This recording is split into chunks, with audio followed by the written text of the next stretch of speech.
Vamos a hablar de sepsis en el recién nacido prematuro tardío. Es un tema un poco difícil porque la bibliografía o las revisiones que se hacen son muy pocas en recién nacidos prematuros y en especial en este grupo. Bueno, en 2013 se reportó que hasta el 44% de la mortalidad se presentaba en los niños menores de 5 años. De estas muertes, el 0.42 fueron causadas por sepsis. Y en el caso de los recién nacidos, va a diferir la incidencia dependiendo del país. En los países en vías de desarrollo, la incidencia es muy alta, que va del 20 hasta el 40%. Mientras que en los países desarrollados es muy baja, de 0.6 a 1.2%. Es aquí donde entendemos que muchas veces en las referencias americanas nos sugieren mantenernos en vigilancia solamente del recién nacido sin iniciar tratamiento antimicrobiano. Sin embargo, en nuestro país sigue siendo alta y sigue siendo una causa de mortalidad importante. Hablando de los prematuros específicamente, lo que más se ha relacionado al riesgo de sepsis es el peso al nacimiento, no tanto a la edad gestacional, sino al peso al nacimiento, viendo un incremento de casos de hasta 10.9 por cada 1000 nacidos vivos, con un peso menor de 1000 gramos. Bueno, ¿qué es la sepsis neonatal? Es la infección que se presenta en el recién nacido durante los primeros 28 días de vida. Para su estudio se ha dividido en dos grupos, esto por el tiempo, en menores de 72 horas y mayores de 72 horas la sepsis tardía. Esto porque los factores de riesgo van a diferir de una u otra, la primera asociada más a factores maternos o perinatales, mientras que la segunda está asociada a eventos en el hospital, a dispositivos del recién nacido, a nutrición parenteral, etcétera. También se dividió de esta forma por el tipo de bacterias que pueden afectar al recién nacido. Entonces, en el caso de la sepsis neonatal temprana, tenemos que los factores de riesgo más importantes son la colonización materna por estreptococo del grupo B, aunque esta también ha disminuido en los últimos años, sobre todo a partir del 2010, cuando la CDC estableció las guías para la detección oportuna de estreptococo y para el tratamiento de las madres portadoras. La coriamnionitis, la ruptura prematura de membranas, la ruptura prematura mayor de 18 horas es donde incrementa más el riesgo, la prematurez, por supuesto, y la gestación múltiple. Las bacterias que con más frecuencia se asocian, pues por supuesto estreptococo del grupo B, las enterobacterias como E. coli, los enterococos, pseudomonas, etcétera. En la sepsis tardía, de nuevo tenemos como un factor de riesgo a la prematurez, el bajo peso al nacimiento, como ya se los había comentado, el uso de dispositivos, uso prolongado, más de 14 días con el mismo catéter, procedimientos invasivos, neumonía asociada a ventilador y uso prolongado de antibióticos. Y bueno, aquí las bacterias cambian. Tenemos en primer lugar estafilococo coagulasa negativo, que va a jugar un papel muy importante en los recién nacidos prematuros.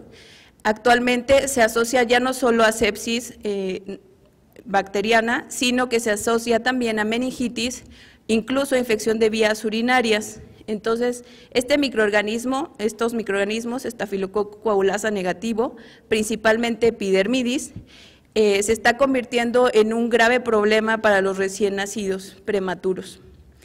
También tenemos estafilococo aureus. En muchas unidades de cuidados intensivos, Cándida también juega un papel importante, incluso se requiere profilaxis en los prematuros de peso muy bajo.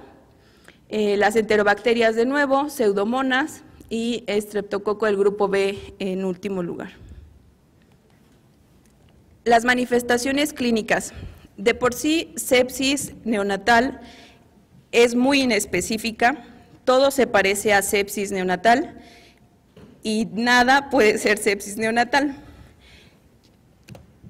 Entre las principales manifestaciones que se han observado en recién nacidos prematuros está la fiebre o la hipotermia, que de hecho se refiere con más frecuencia a la hipotermia que fiebre, alteraciones respiratorias como cianosis y apnea, dificultad para la alimentación, letargia, irritabilidad, hipotonía, convulsiones, megalias, ictericia o muchas veces simplemente lo refieren como no se ve bien el paciente.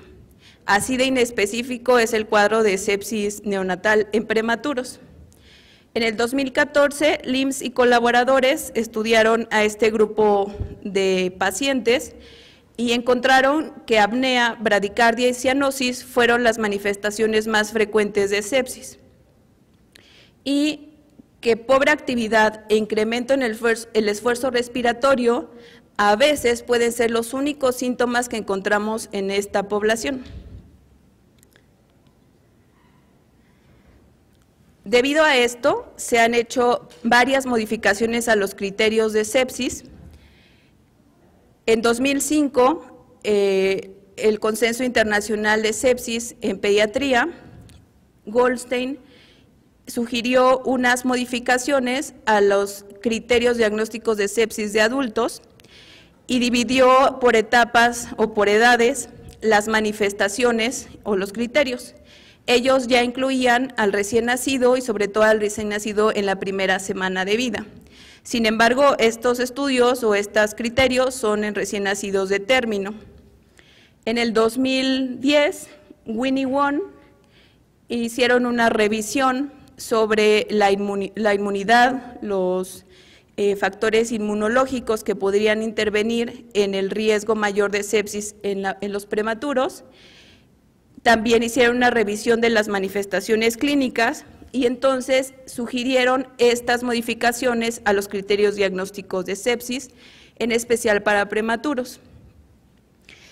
Entonces, ellos definen el síndrome de respuesta inflamatoria sistémica como dos o más de los siguientes criterios, y en los prematuros se modificó la temperatura. En los pacientes pediátricos y adultos, 38.5 es el corte para fiebre, y en los prematuros el corte disminuyó a más de 38 grados centígrados o menos de 36 grados centígrados, haciendo hincapié y recordando que suele ser más frecuente encontrar hipotermia que fiebre. En cuanto a la afección cardíaca o las manifestaciones cardíacas, además de que podrían tener más de 2 desviaciones estándar de la frecuencia cardíaca arriba de lo normal, también se agregó bradicardia persistente sin otra explicación. Es decir, no tenemos, en los adultos solamente se toma en cuenta y en los pacientes pediátricos solamente se toma en cuenta la taquicardia. Sin embargo, en estos pacientes, bradicardia persistente sin otra explicación puede ser uno de los criterios de síndrome de respuesta inflamatoria sistémica. En cuanto a los reactantes que nos pueden ayudar al diagnóstico, también se modificó el nivel de PCR a mayor a 10, en los pacientes pediátricos es mayor a 20 y se agregó también el porcentaje de bandas o se modificó. En los pacientes pediátricos es mayor al 10% de bandas, mientras que en los prematuros se considera mayor al 20% de bandas. Esto se modificó principalmente porque el porcentaje de bandas puede aumentar solo con la dificultad respiratoria, o incluso lo mencionan con un llanto prolongado. Entonces, por esta razón es que se incrementó el porcentaje de bandas en esta población. En este trabajo que hicieron Winnie Wong en el 2010, ellos intentaron buscar si alguna de las alteraciones que se presentaban a nivel inmunológico en los recién nacidos prematuros tenían explicación sobre las manifestaciones o el riesgo incrementado de sepsis.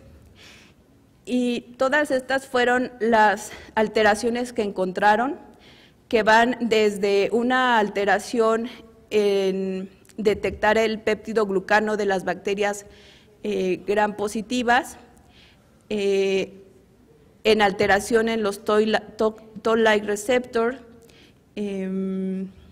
déficit cualitativos y cuantitativos de polimorfonucleares, como neutropenia, disminución de la deformabilidad y disminución de la apoptosis de estos neutrófilos, y lo asociaron a el riesgo. Por ejemplo, en el caso de los neutrófilos existe un incremento en el riesgo de infección por bacterias gram negativas.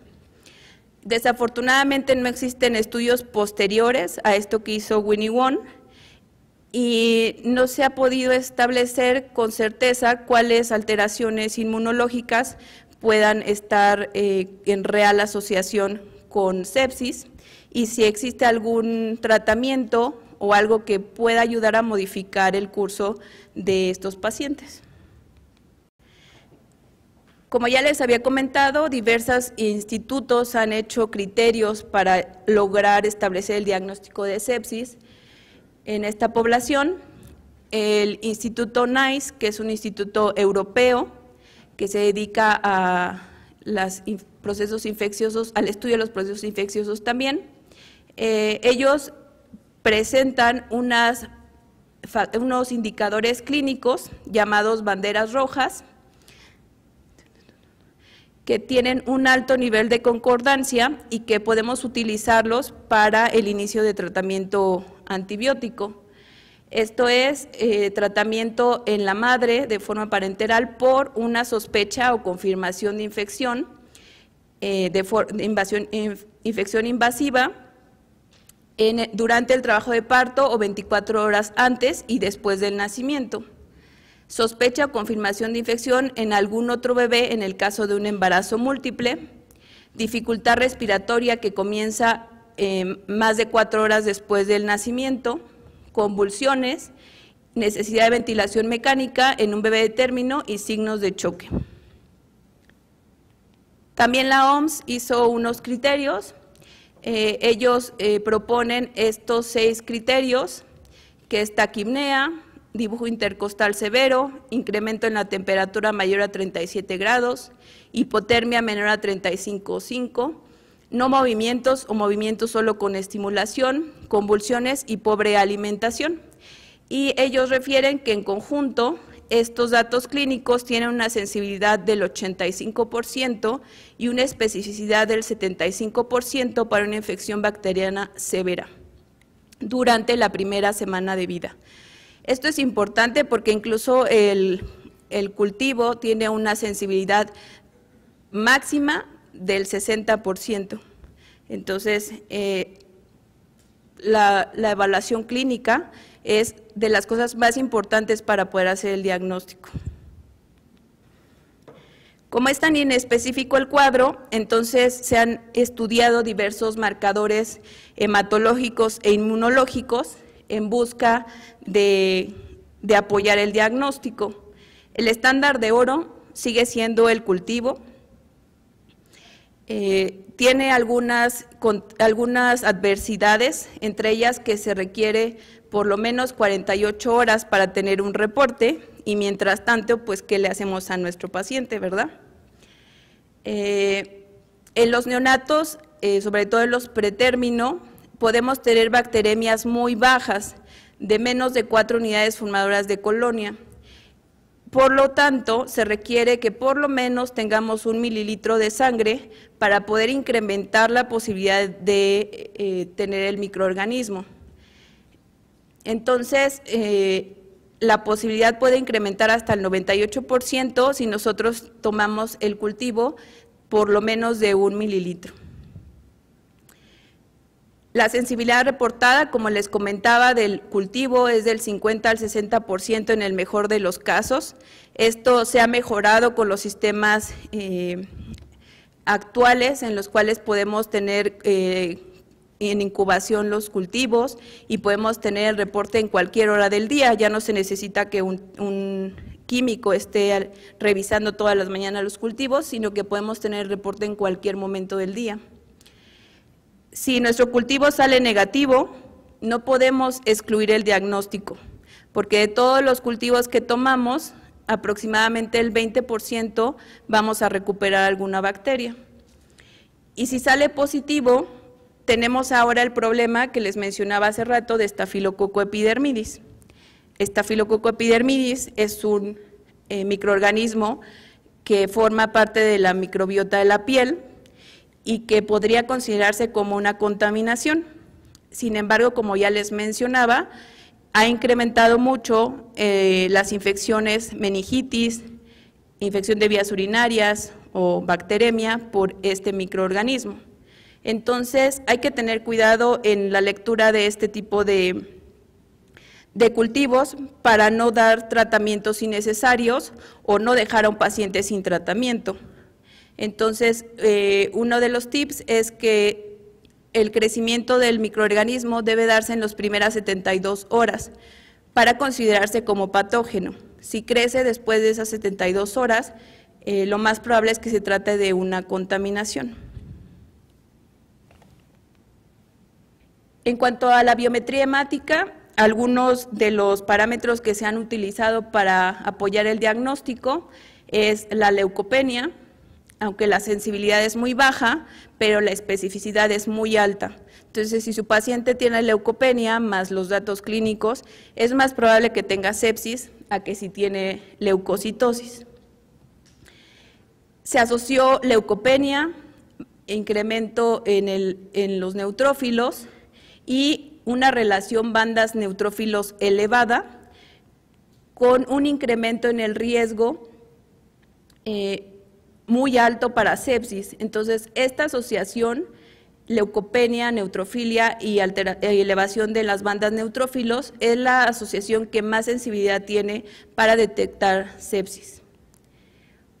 Un solo valor de índice de bandas neutrófilos mayor a 0.3 tiene un alto valor predictivo negativo, pero un pobre valor predictivo positivo, menos del 25%. Entonces, igual la sugerencia es que nos apoyemos en estos tres parámetros que se relacionan más a sepsis. Otros de los marcadores que se utilizan está la proteína C reactiva, que es una proteína que se sintetiza en el hígado, incrementa a las 6 a 8 horas y tiene un pico máximo a las 24 horas. Su vida media es alta, es de 24 a 48 horas y se ha asociado, es un buen marcador, puesto que la sensibilidad es alta, puede llegar a ser hasta el 96%, sin embargo, también puede ser baja del 41%, y esto depende del momento en el que se tome la muestra. Generalmente tomamos las muestras de PCR al nacimiento, sin embargo, en las primeras horas la sensibilidad va a estar muy baja, porque, como ya vimos aquí, el incremento es a las 6 a 8 horas. Incluso lo que se recomienda es que se tome después de las 12 horas del nacimiento para tener una mayor sensibilidad. Y también puede ser modificado por diferentes comorbilidades o problemas que tenga el recién nacido, como síndrome de aspiración de meconio, lesiones traumáticas e isquémicas, corioamnionitis y hemólisis, asfixia perinatal, periodo posquirúrgico. Entonces, el uso de la proteína C reactiva es bueno porque nos va a decir que hay un problema, nos va a decir que hay un proceso inflamatorio que puede ser sepsis, pero no es específico. Entonces, una sola medición no nos sirve. Lo mejor que podemos hacer es tomar mediciones seriadas para ver si efectivamente tenemos un incremento y que la primera cifra que obtenemos que esté incrementada no se debe a alguna de las alteraciones que pudo tener el recién nacido en el momento perinatal. Uno de los marcadores más prometedores que tenemos en sepsis neonatal es la procalcitonina. Este es un péptido compuesto de 116 aminoácidos que se sintetiza en la célula C de la tiroides y es un precursor de calcitonina. Su síntesis está dada por macrófagos en diferentes órganos del cuerpo y, de acuerdo a los estudios, se secreta este polipéptido en respuesta a varias citocinas y lipopolisacáridos, lo que lo hace un marcador muy específico de sepsis. Este además incrementa mucho más rápido que el PCR, incrementa en las primeras 4 horas después de la exposición a las endotoxinas bacterianas. Su vida media es también de 25 a 30 horas y tiene también la ventaja de que se va a elevar de forma mínima o incluso va a estar normal en trauma, en infección viral, en aspiración de meconio.